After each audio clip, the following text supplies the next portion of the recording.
I'm live. Thank you. Hope to see you soon.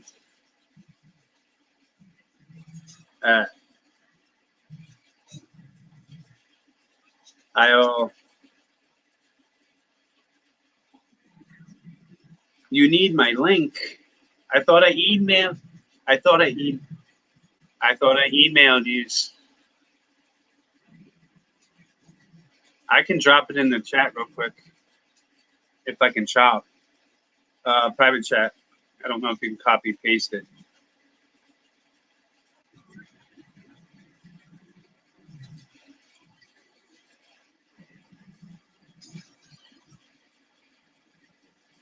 Hello, Geek Boy. Welcome.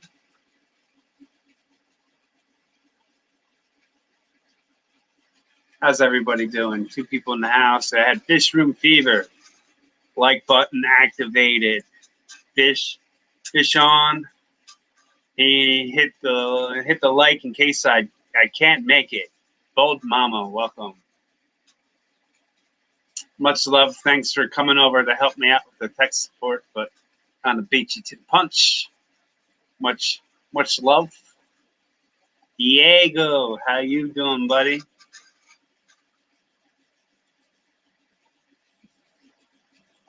So I'm waiting for Danny and Foxie to join me over here. I thought I emailed them the links, but something technical happened I guess something happened that they made it here. Well, welcome. Please, if you can, hit that thumbs up on your way in.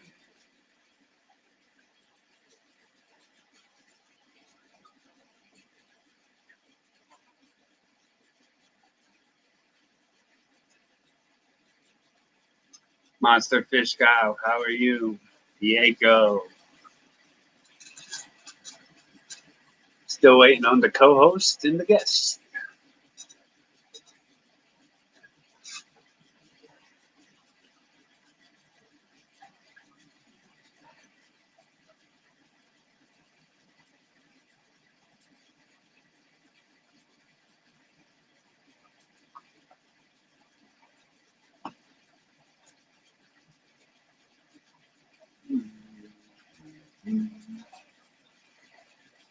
I hope we didn't lose them. I'm good, and you? I'm great. Hey everyone, I need the link, neighbor.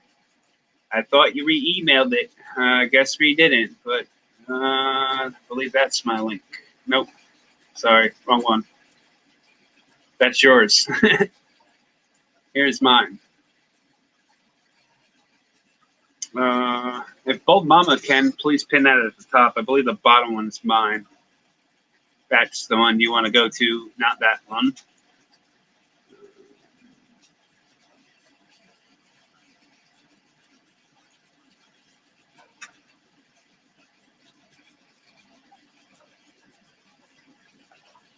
$14 people in the house. I'm going to go ahead and delete this one. And I am going to, oops. Sorry.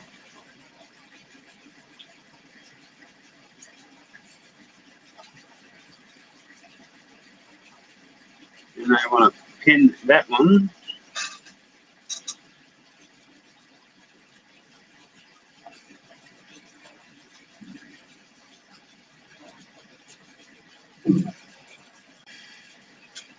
Hi, how are you, Mom? Hi, neighbor. Hi, how are you, Foxie? Good, how are you? I'm peachy. I thought I emailed you my link prior to, but I guess it didn't go down that way. Hope Danny will meet us here soon. Hopefully. But so far, so good.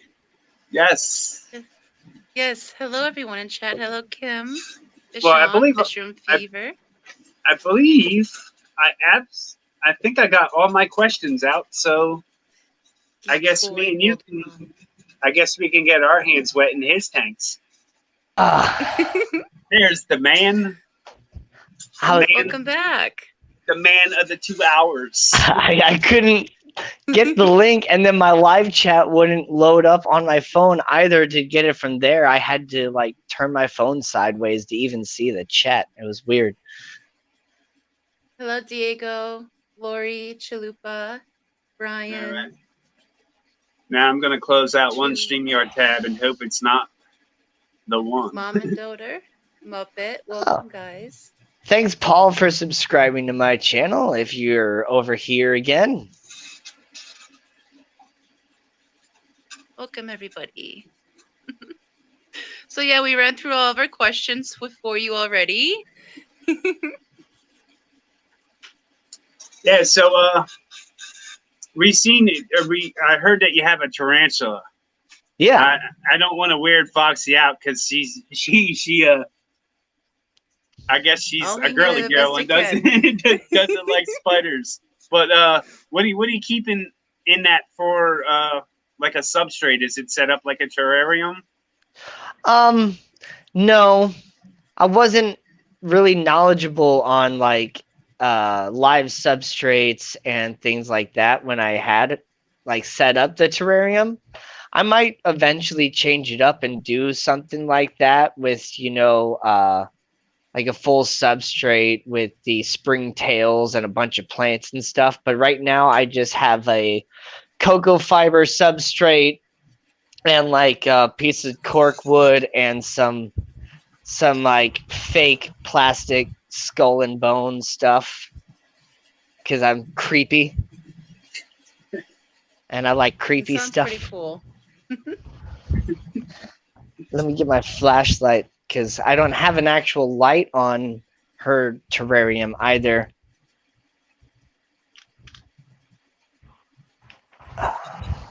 Hello, Patrick.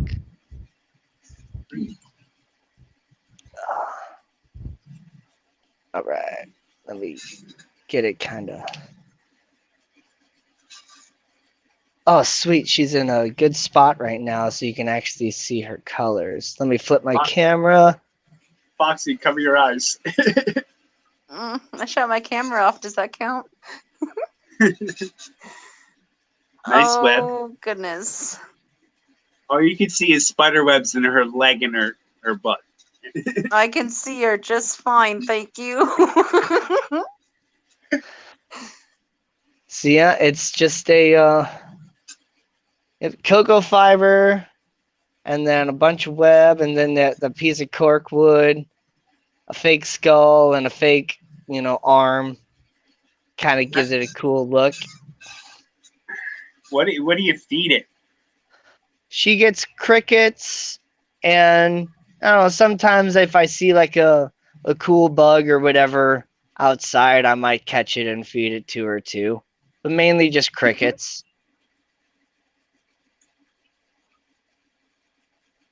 Alice Cooper Pan and Black Widow. Now, has she ever accidentally got out of there? No, not at all. And I don't like handle her or anything either because she's super. Oh, why did I turn the light off? She's super like skittish. Mm-hmm. Where like I'm not worried about her biting me or anything like that, but I'm more worried about her just like running off my hand and like falling. Oh God. And yeah. From this size and bigger, like a fall can actually be fatal and cause a lot of like internal damage and stuff. Yeah. She looks very beautiful / terrifying. Nice. All right. There we go. Foxy's like, next tank, please. Next tank, please. Well, I was just asking because we got crested geckos and we're working on live terrariums ourselves. We have springtails and what's the other ones? Isopods. Thank you, Foxy. Oh, isopods, nice. Pill bugs and. But we got these cool white ones, white isopods. So. Oh, nice. Yes. So this, my little indoor pond here is just a little planter So it's like 4 gallons. I take it you get all your plants from BP. Not all Boost my plants. plants. Boost plants, yeah. I've gotten a lot of plants from them, but they grow their plants emerged. And since I don't run CO2 in like any of my tanks, they don't transition well, and I've lost a lot of plants from them. And I've never like done any like customer service complaints or anything because I feel like it's my fault that the plants didn't transition well. So Yeah. I don't really order from them a whole lot. I do get a lot of plants from Aquarium Co-op though, because they they have them submerged already before they sell them to you. Yeah, they start the process for you so you get healthier plants. Yeah. So in my Sometimes little actually- indoor pond, there's golden white clouds and white cloud minnows. That's so cool. What kind of container do you have them in? It's just like a 4-gallon like planter, but it's like a ceramic planter that It holds water. It doesn't let yeah, the it water holds go. water. It doesn't let the water drain out. Yeah, I like that. It's pretty cool. Reminds me of what Rio Watanabe does. His Yeah. little rice fish ponds on his porch. Yeah, I watch a lot of his channel too.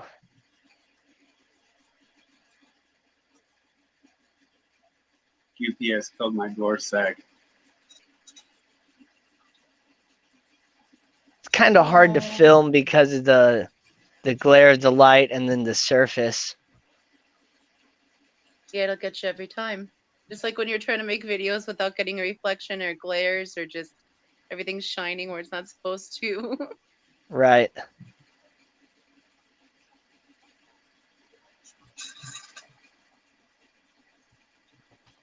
But that's just one of those Aqueon planted lights from Petco.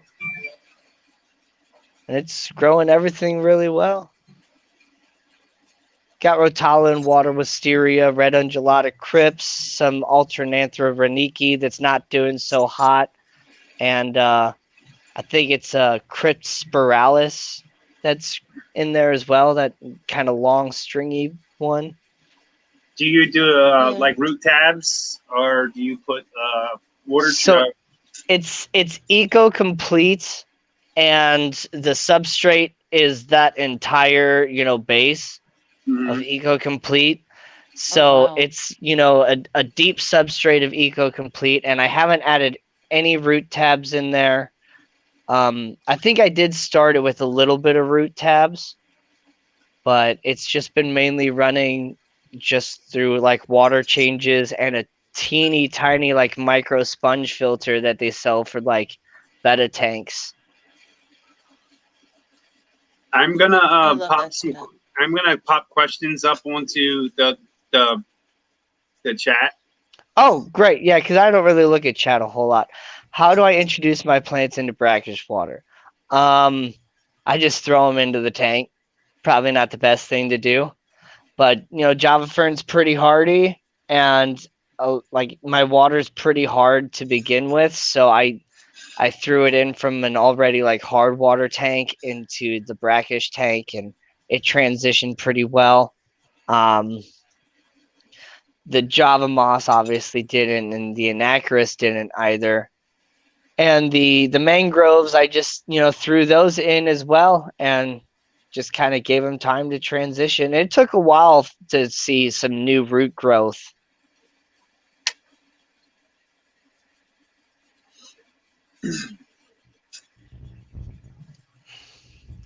If anybody else has any questions for him, feel free to put them in chat, and I will post them up on the screen so Danny can see them.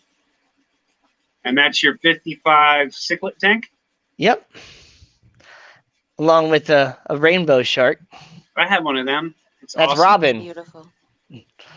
So my first fish was a red-tailed shark named Batman, and now I have a rainbow shark named Robin. I love it. I love it. I don't really name a lot of my fish, but Mm-hmm. I don't think we have any fish named. Don't worry, I'll start picking names and mailing them to you. But I have, though I don't think any of these fish are technically wild caught. I do have, fish that are quote unquote from Lake Malawi, from Lake Tanganyika, and from Lake Victoria, all in the same tank. You got all the lakes covered, huh? Yep. Now, what was that They get black and along white well one? with it. The black and white, this one, it's black and yellow actually. It's a Ornatus julidachromis. James Gype in the house. If you guys can, please drop James Gype's link. Awesome Grow James. channel. This is the daddy of all of my spawns. He's one of the real Grow channels. He's been around for a few years. That is a beautiful fish. Very beautiful fish. Yep, and he's the boss of the tank too. What's the black and white one down on the bottom in the back? This one. Yes. I already answered. It's a Ornatus julidachromis, or Okay, julidachromis I'm sorry. ornatus, ornate Julie. I'm sorry, I was looking at the chat. Oh, you're good.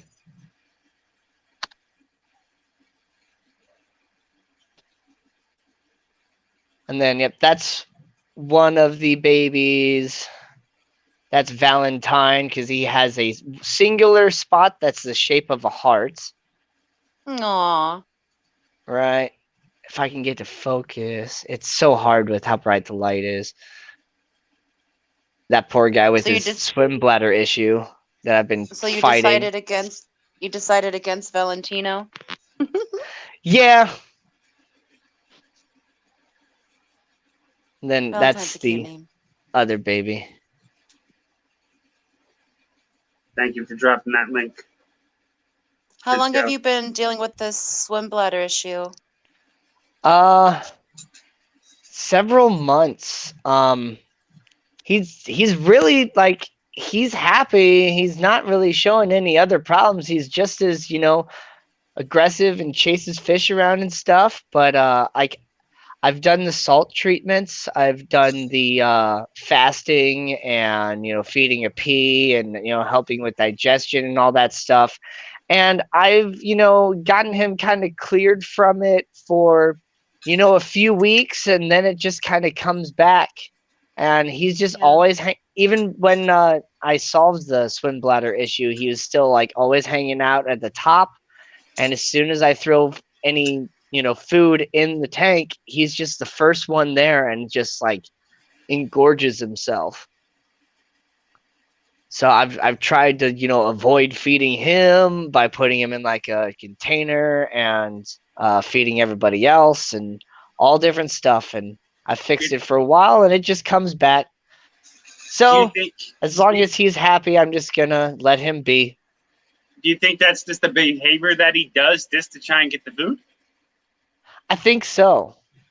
But then like it does, like he has stuffed himself to where like, he's definitely like he can't really go all the way down to the bottom without working hard. But you see him, fighting with the other cichlid and stuff. Like he holds his own and he seems, happy enough.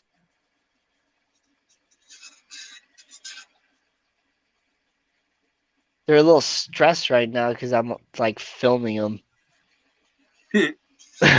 This one especially doesn't like being filmed. I don't know. My mama tilapia, man. I kept the camera near her. She's all up in it, all up in the camera. It's like she's like pushing her nose against the glass. What do we got there? Oh, that's cool. This is it's like a 1 to 1.5 gallon like shrimp tank. And I call this my no-tech tank. I just have a light on top. It's never had a filter. It just gets, water changes whenever I feel that it needs one. I set up the deep substrate. The substrate is, all the way down to like there. And I set that up like a whole month before I filled up the tank. I was trying to get like dwarf hairgrass started, and it didn't really go. But I was adding a little bit of nasty mummy water from doing water changes and stuff to just completely seed that substrate before I filled it up. And then I added a bunch of there's Monte Carlo and dwarf baby tears, the Hydrocotyle Japan, and there's a couple Anubias Nana Petite down in the middle. You can kind of see there, and some Rotala in there, and a little bit of Java Moss on top of that wood feature, and then the Marble Queen Pothos on top.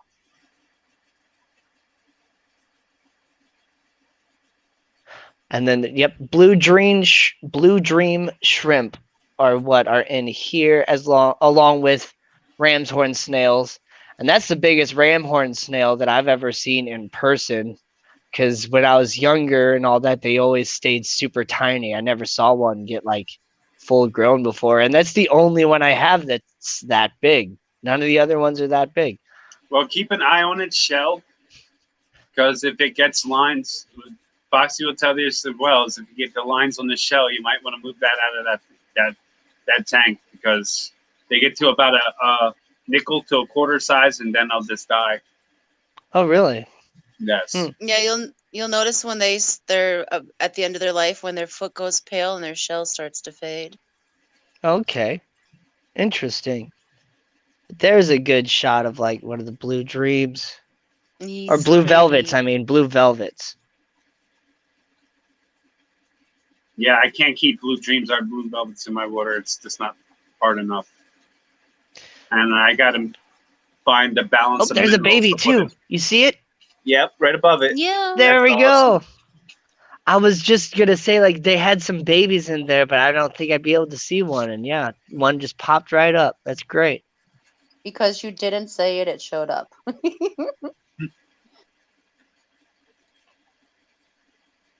That's cute. That's awesome. Yeah, it's Is that Hydrocotyle that you have in the bottom? Yeah, Hydrocotyle Japan. I and love then that stuff. Monte Carlo is just completely carpeting out. But it's just a little micro shrimp jungle.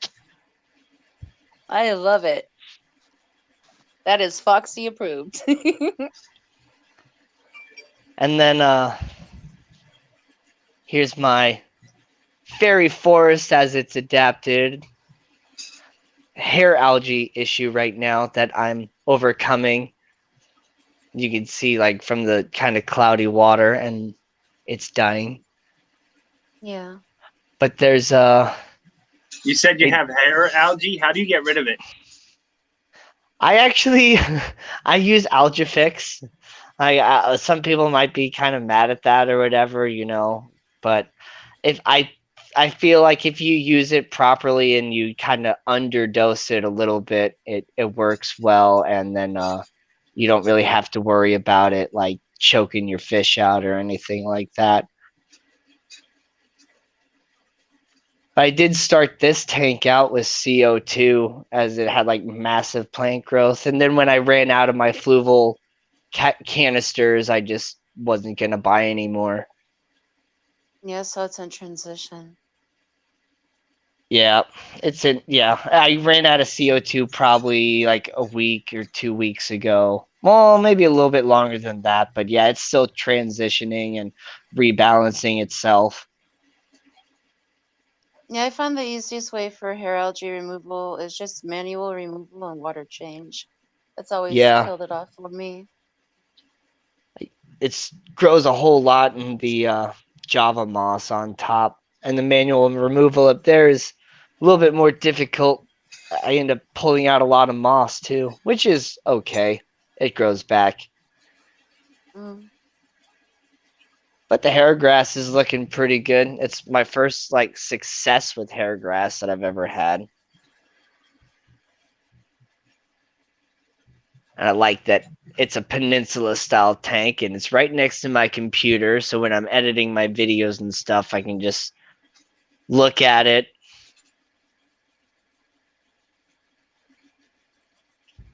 Now that's your little Beautiful. 2.5 gallon tank, right?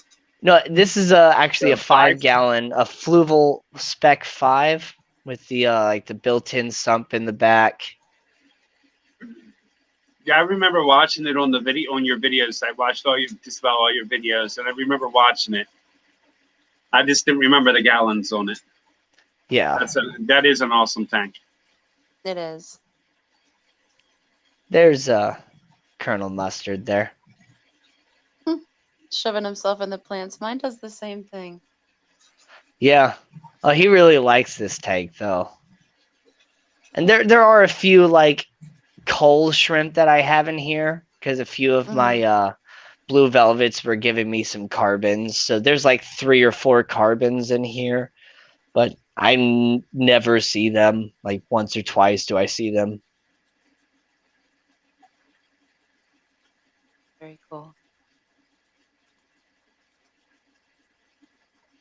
But yeah, like this was one of the tanks that I got a whole lot of Rotala Macronda red, and like I didn't get any of it to survive. So I Wow. threw in some Alternanthera Reniki from one of my other tanks in here.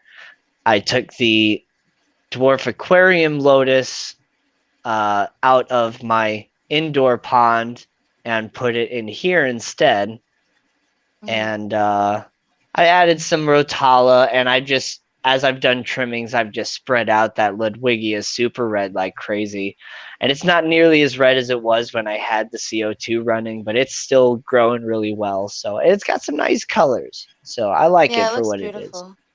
Another one that I'm a fan of is the Ludwigia ovalis with the red hue underneath the leaves. And if your light is bright enough, it'll actually look like little rose petals as they're opening towards the top of the tank. It's really pretty. Oh, nice. And yes, I've used a toothbrush before. That's how I mainly get it off like the glass and a lot from out of the Java moss and stuff like that. But it's kind of hard to get it off of like some of the leaves like this and all that. So I do manually remove what I can, but I also don't like to put a whole lot of crazy effort and hours into just sucking out hair algae when I can use a little bit of algae fix and a water change. Do it the easy way.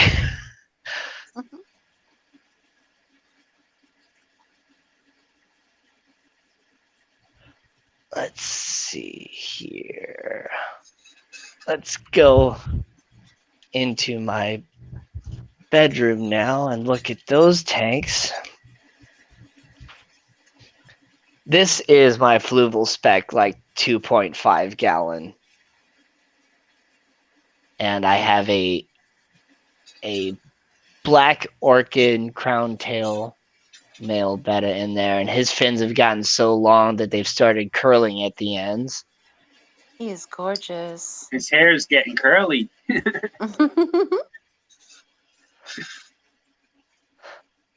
The color doesn't come through quite as well on the camera, but he's got like some like metallic blues and purples and almost like a little bit of yellows that come out through iridescence as he swims through the light and stuff.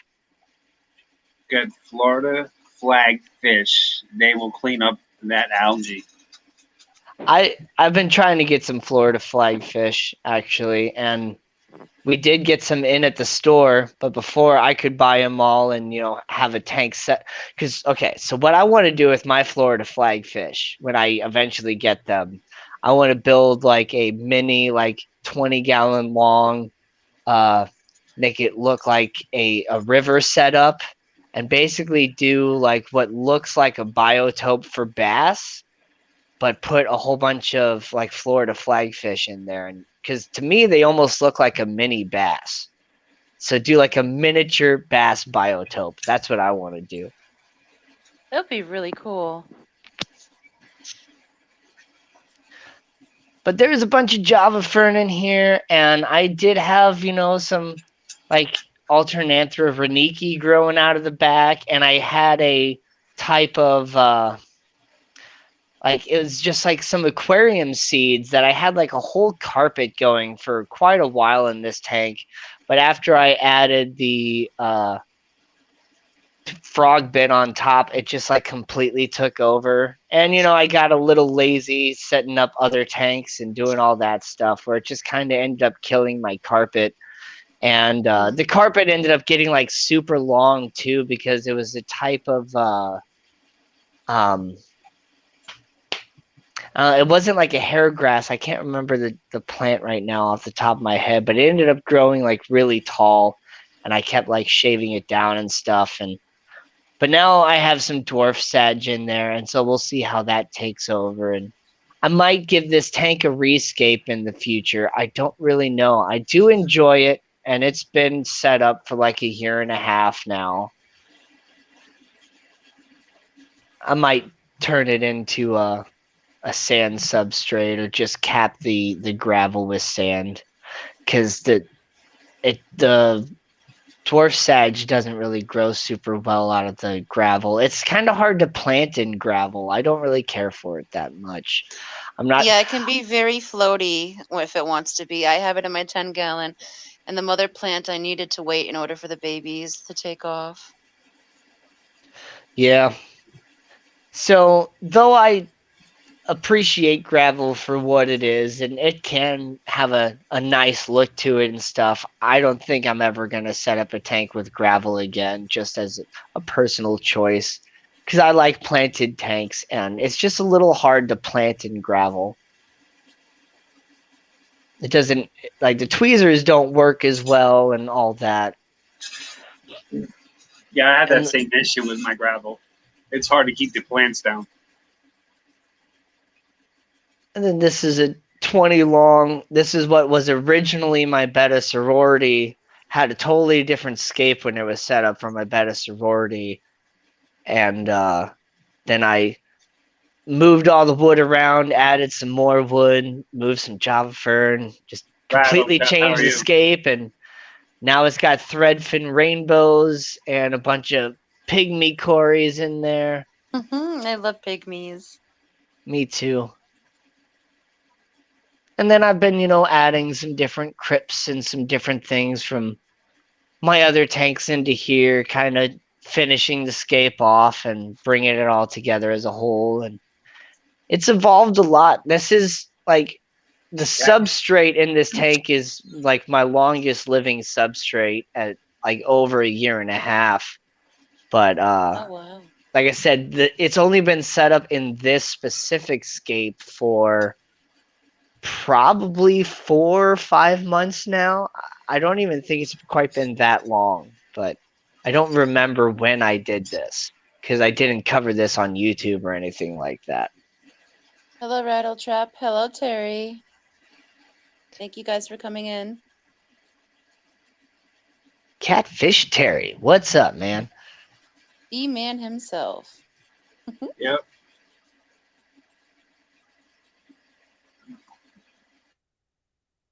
Beautiful. I'm hoping that maybe I'll get a little bit of just natural breeding out of here with the pygmies and the rainbow fish, because they both kind of scatter eggs and stuff.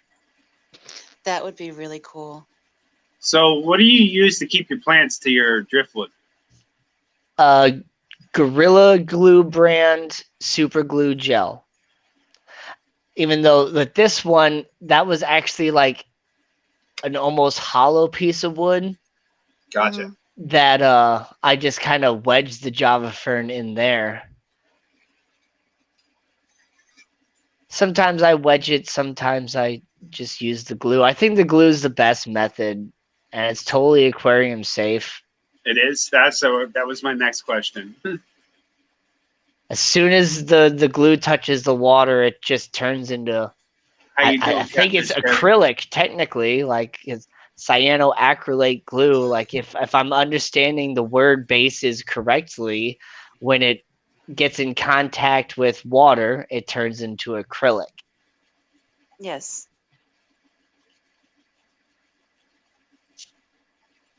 I don't know what type of plant this is.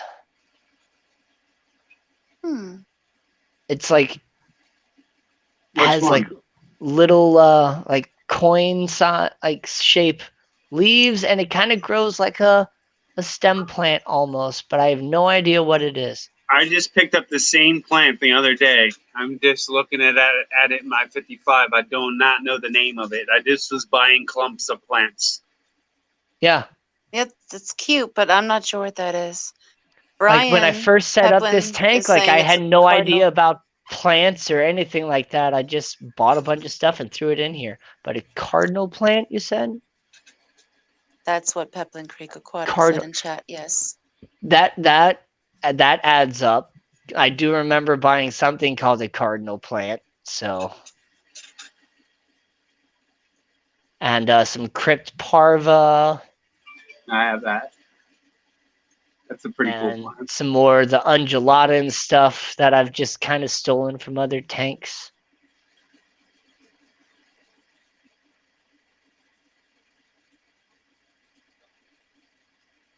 Okay. Very Now back nice tank. into my fish room here. Let me show you this. This is the new like beginner style tank that I set up, and it's coming together well.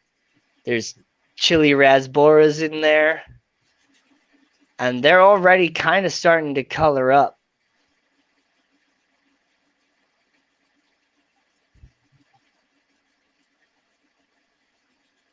Slow grower. Oh, the cardinal plant, yeah, it's super slow grower. And there's also some Habrosis Habrosis corridoras, the salt and pepper pygmy cory in there.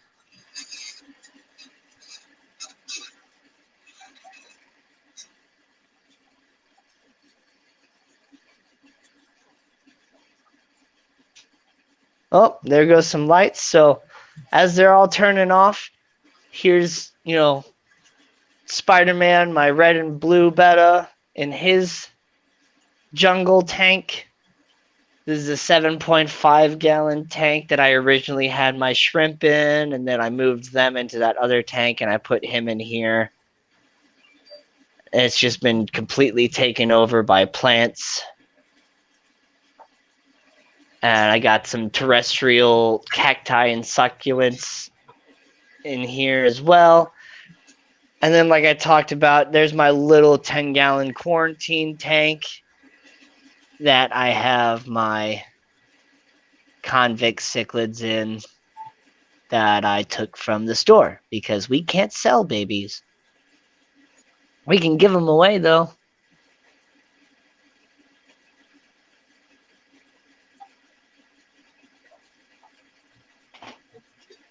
Okay. And I think that's probably going to be it for... Well, that is all my tanks, but that's going to be it for what I can show you as far as out here, because all those lights are going to turn off. And then Hello, Ian, and welcome. my phone is dying as well, so it's time for me to plug it in. Plug it in, plug it in. Ian, how are you?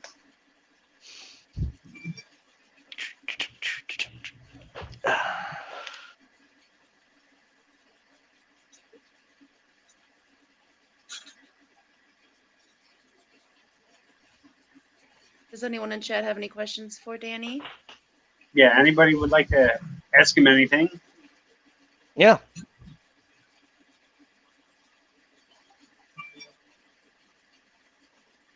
Yes, thank you so very much for showing us your tanks. They were all beautiful. Enjoyed all of them. Well, thank you. I enjoyed making them.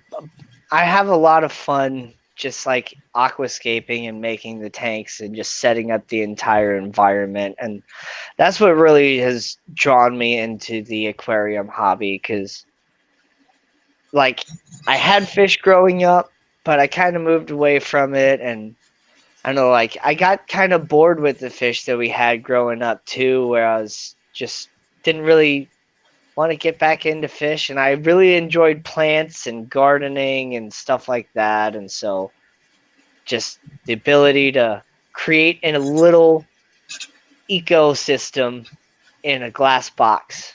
It's just so cool to me. It is. I totally I had a agree with that. question. If you had a 120-gallon reef tank, what would you put in it? I know why he's asking this question.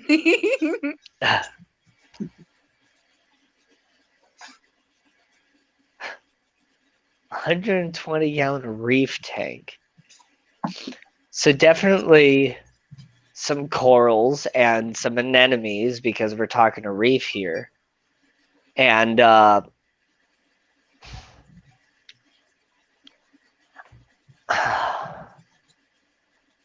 I'd probably go with the type of clownfish. But then I also like I can never remember what it's called because like I don't really know a whole lot about saltwater fish, but there's a type of saltwater fish that it's kind of long bodied and it's got a like a purple face in front and then it's got like a yellow tail. Is it a dory fish from Finding Nemo? It's not a tang, it's not a dory fish. It's a type of assessor fish. Talking about. Is it long and skinny and not full? Yeah, right? it's long and skinny. Long and skinny. Mainly purple and a little bit of yellow into like the back like third of the body with the tail. And they're really cool. I love those. And you don't really get purple a lot in the aquarium hobby.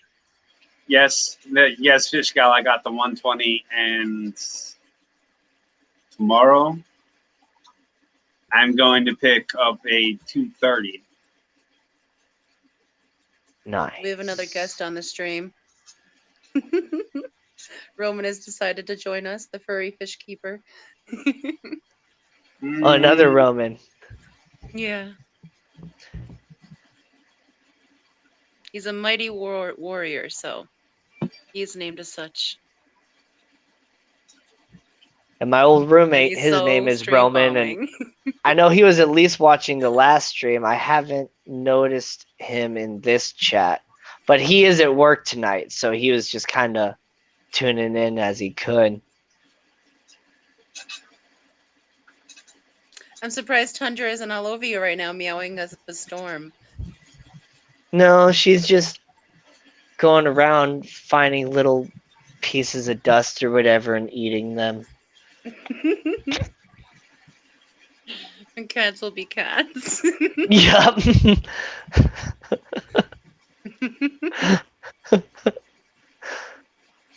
And I believe we had a question in chat from Pebblin Creek Aquatics. What's the next fish you plan on getting, Danny? Oh. I don't know. I'm kind of in a bit of a lull when it comes to buying fish right now because I kind of spent way too much money as it is to where, yeah, I got the stimulus check, but, you know, to quote South Park, all right, well, you got your stimulus check. Well, let's just apply that to your credit card and it's gone. So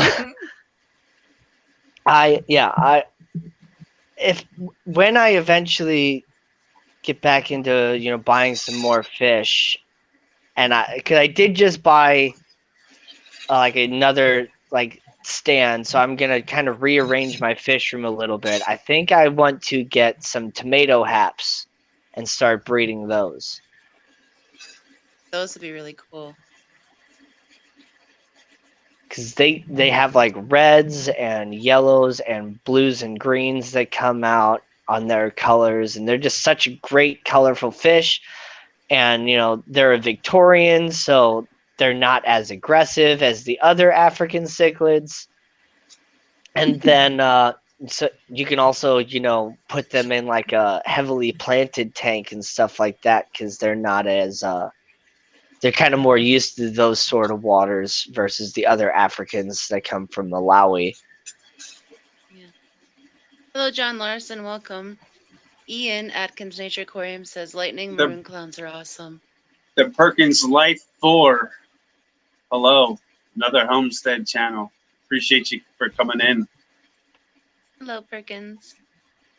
Hello, hello.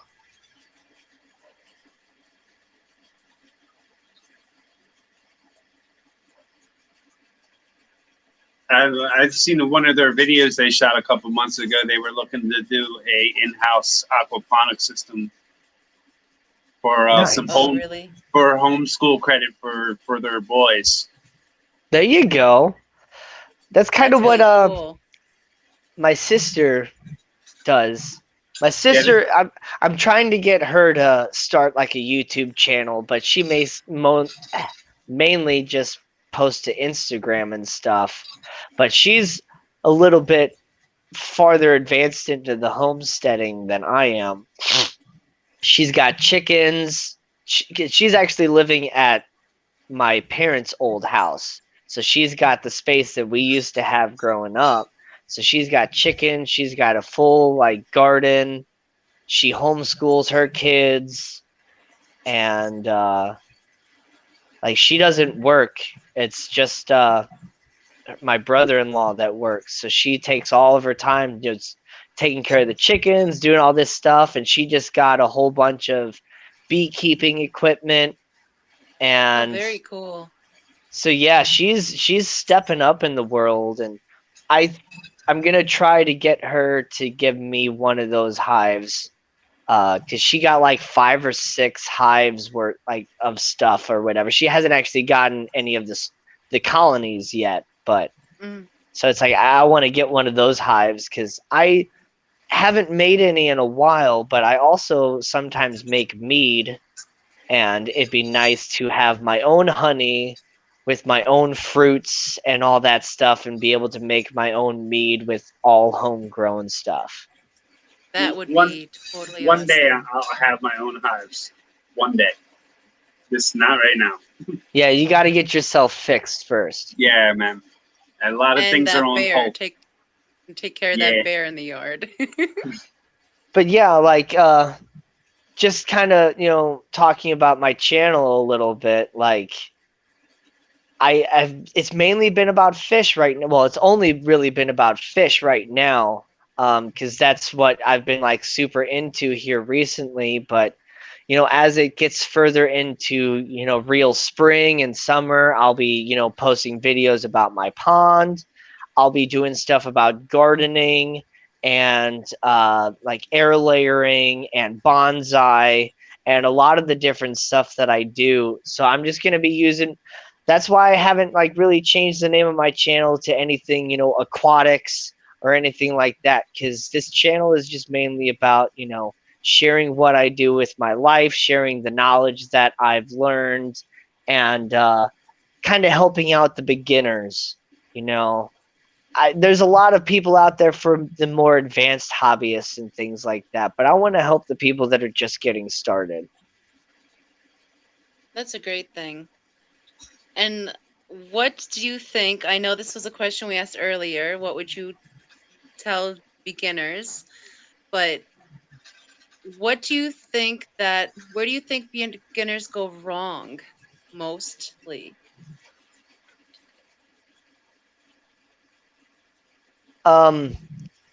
Definitely not doing enough research into what they're doing before they get started. Just like thinking that like because they see the end result of years and years of work and all that from other people, they think that stuff is easy because it's presented in such an easy way that they just like jump right in before they really know what they're doing at all. And then they just you throw too much work into trying to fix every single problem that you make, to where you just end up making more problems instead of just like doing a little bit of research and finding out that nature has a way of fixing itself. So you just gotta kind of be patient, and be patient with yourself. Don't blame yourself for every little thing that goes wrong too, because stuff will go wrong. And there's ways to fix these problems. And for the most part, plants aren't that expensive. So if you kill a plant, it's okay. Just buy Unless another it's one and goose. try again. Yeah. Unless it's Bucephalandra that yeah. costs you $22 for a little bitty thing this big. For 6 Like- leaves. Yeah, They charge by the leaf, not by the plant. They do. right. Yep. How you doing, John Larson? The 2 bucket systems and wicking barrels. What are we referring to? We're talking to Container gardening. Container gardening. Now, see, I actually recommend container gardening for sure. Like, if you buy potting soil and you put that in a pot, you can grow plants like a lot bigger and faster than you can just using your own dirt in your yard and tilling it up. Because there's like fertilizers and things in there that can really boost the growth. And a lot of different plants actually like to be a little bit root bound. It makes them like happier, especially like, you know, your indoor plants like pothos and stuff like that. If you put them in too big of a pot too quickly, you can actually end up killing your plants. So I have 6 blueberry bushes, and 5 of them were at this house when I bought it last year. Well, a year and a half ago. And I had one from my rental house that I was growing out of a pot. Now, the one that I have that I've only been growing for like 3 years now is way bigger than the 5 that have been at this house for years. And I get way bigger blueberries. It's a much bigger plant. So I've done an air layering on it, and I'm going to do a whole video on air layering and, you know, taking the trimming from that plant and, you know, putting that into another pot and basically cloning my blueberry bush. Very cool. And Swampy's just showing us pots and pots of green screen. Yeah. So that means that's it's a green. beautiful crop of green screen. Yeah. Yeah. It means it's green. So green we can't see it. Yep.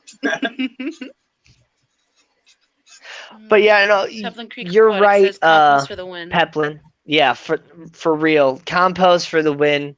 But like I said, I've only been at this house for a year and a half. I haven't really gotten my compost fully running yet here. So when I get that going, yes, compost for the win for sure. Active soil substrate, I've been at whether my it be in a property. pot or in your fish tank. I've been at my property for roughly 9 years now, and I'm still working on my compost. Yeah. Yeah. Ever aging. But I really like spicy peppers. I grow a lot of spicy peppers, and I grow a lot of herbs, and I like to make pickled peppers and standard like cucumber pickles. And then I'll put a ghost pepper in my jar of dill pickles to make spicy dill pickles. And then I also make like ghost pepper extract that I can put like, yeah. So what do you do with the extract? Okay, all right. So torture people. I'll get into this in like a future video eventually. But what I do is when I grow my ghost peppers and stuff, I like to make a wing sauce out of them. But instead of using pure ghost peppers because of how spicy they are, I extract some of the heat by using Everclear. And then I end up with like bright red Everclear, and then I basically cook off the alcohol, and then I have pure ghost pepper extract. So you make a tincture. Yes, basically. But I cook off the alcohol to where it's just the pure oil extract from the ghost pepper. There's no alcohol left in there. And so I can just take a drop or two of the extract and add that to a store-bought jar of pickles, and then I have, spicy dill pickles. Or I can just add a drop or two to, anything and just increase the spicy level without like influencing the flavor of the food at all. And that's what's nice about it. But the reason I like to use ghost peppers as well is they have a very unique flavor that most people don't ever really get to experience because of the heat level. They have like a almost like chocolatey kind of chipotle type flavor to them that I really like to use in my sauces. And yeah, it's just it's fun doing all this different stuff. Yeah, I read that, Chalupa. This man is cutting peppers with Yeah. Everclear. Cutting peppers with Everclear. Yeah, when people hear that and it always just like, what? But I was trying not to laugh out loud during when I read that. yeah. Can you imagine taking a shot of that Everclear? Oh my goodness. Yes. So You did. I have not actually taken a shot of that Everclear, but I have, gotten it on my fingers before, and I have touched it to my tongue, and it's a really good burn, man. Full body sweat in about 10 seconds from when it touches your tongue. Goodness. And I actually messed up before when I was cutting some cayenne peppers without gloves. After working with ghost peppers, cayenne peppers didn't scare me anymore, and so I just kind of chopped one up and wasn't thinking of it and accidentally rubbed my eyes, and that was pretty terrible. Ow. That had to hurt, man. I can imagine. But yeah, spice in vodka is awesome, John Larson. Yeah, the burn was amazing, man. But no, I like spicy vodka. So one of my favorite drinks that I get is a Bloody Mary. I inherited that from my father. Every time we go out to dinner, my father gets a Bloody Mary with a salted rim, and I pretty much do the same thing. But there's certain restaurants that actually carry an absolute vodka. It's called Absolute Pepper. It's a jalapeno vodka, and I love to put that in a Bloody Mary. There's nothing like it. I make jalapeno jelly. I love jalapeno jelly. Oh yeah. I still have yet to try it from you, neighbor. Well, you gotta send me some. I gotta send you some, and I gotta give her some. So. Well, she's right next door, so it's easy. You just had to walk it over to her. No, not really. That's quite a big walk for me, especially up here in North PA. Yeah. It looks this big on the map, but it's really this big in life. Very mountainous region. We live at the southern end of the Adirondacks and the northern end of the Appalachians. We're considered the Endless Mountains region, and that name ain't no joke. Yeah. Hills and valleys everywhere, so it takes a long time to get somewhere. Right. Jalapeno jelly. Yeah, so it's not like a sweet jelly or whatever. Mine's a little sweet, but it's got the little zing to it. Yeah. So what do you use the jalapeno jelly for? Bold Mama puts it on her bagels in the morning. She'll put cream cheese on it, and then she'll put a little bit of that on top of the cream cheese. Oh, that sounds amazing. I love cream cheese. Or she'll do the same thing with crackers. A little bit on the crackers. There you go. Well, she eats a lot of gluten-free stuff, and if you ever eaten any of that stuff, you need kind of something to drown the gluten has a flavor. Yeah, gluten has a flavor that I enjoy. I definitely agree. So yeah, my oldest sister, that is the homesteader, she also ended up getting celiac disease. I'm not really going to get into that because YouTube won't like it. But yeah, she ended up getting celiac disease. And so now she is like full on autoimmune allergic to gluten. If she gets gluten, it causes some serious problems for her. And so yeah, whenever we have family meals or things like that for Thanksgiving or whatever, I always have to avoid the stuff that is made special for my sister because I don't like gluten-free bread or gluten-free pasta or gluten-free anything. And if I don't have to eat gluten-free, I'm not going to eat gluten-free. I hear you. It is tough. It is tough living with somebody that is gluten-free because you do a lot of things. You do it without a lot of things so that they don't have the urge of seeing it in front of them. Right. Like pizza. Oh, I love me some pizza. And you gotta find. It's so hard to find gluten-free pizza dough. It is. Yeah. So you gotta make your own. Mm-hmm. See, I think if you were making your own, though, you could end up making something a lot better.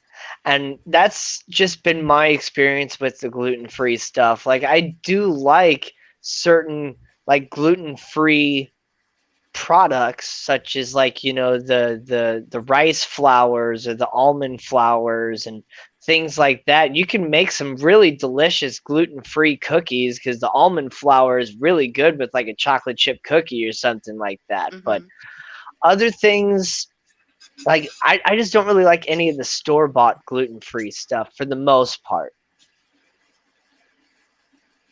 Food. Yeah. Keto homestead with Jess.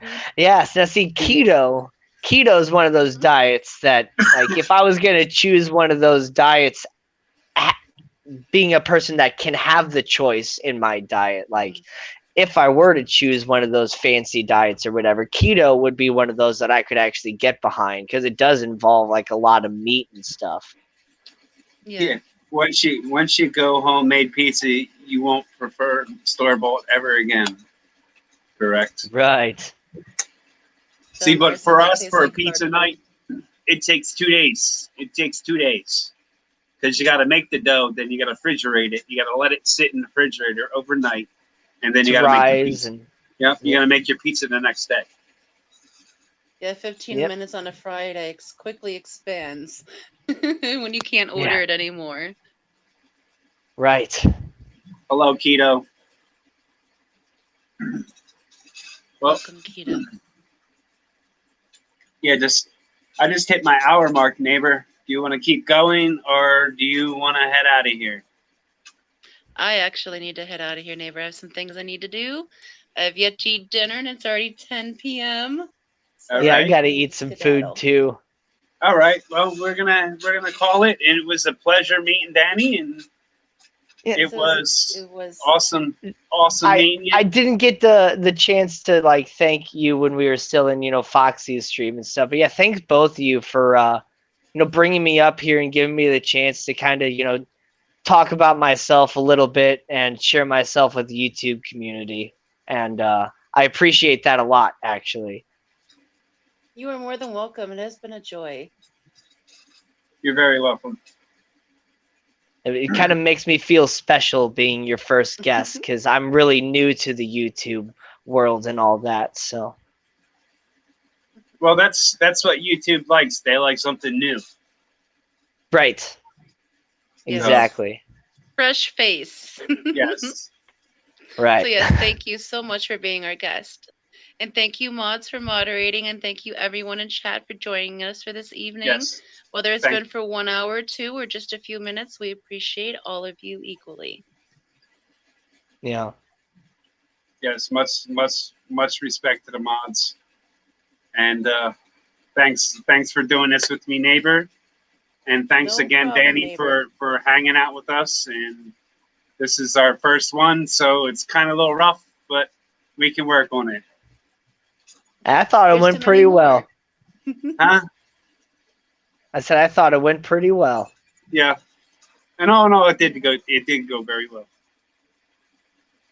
So. Wish Danny worked at my local PSP. Real quick, I was headhunted for PSP. I was working at Target. Really? I started getting really into fish, and I was making several trips to my Pet Supplies Plus, and my last like month or so before I started working there, they knew I knew so much about fish that they started like, if there was another customer in the store asking a question when I was there, they would literally look at me and have me answer the question for them. So they headhunted me and offered me a decent amount of money to actually start working there. So having knowledge does pay sometimes. That's good. Knowledge will get you somewhere sometimes. Sometimes. But I'm glad. Other That times worked it out for gets you. your head put in the toilet. So Classic swirly. right. Furlough just came in, said, "What's up, all? Tennessee Aqua. Hello, everyone." Hey Hello, guys. Furlough. Hello. We're actually Robert. about to cut it off, so Yeah. All right. Well, I'm gonna go ahead and end this. But a great all stream, right. guys. Thank you for hanging with us. Thanks Thank you again. everybody.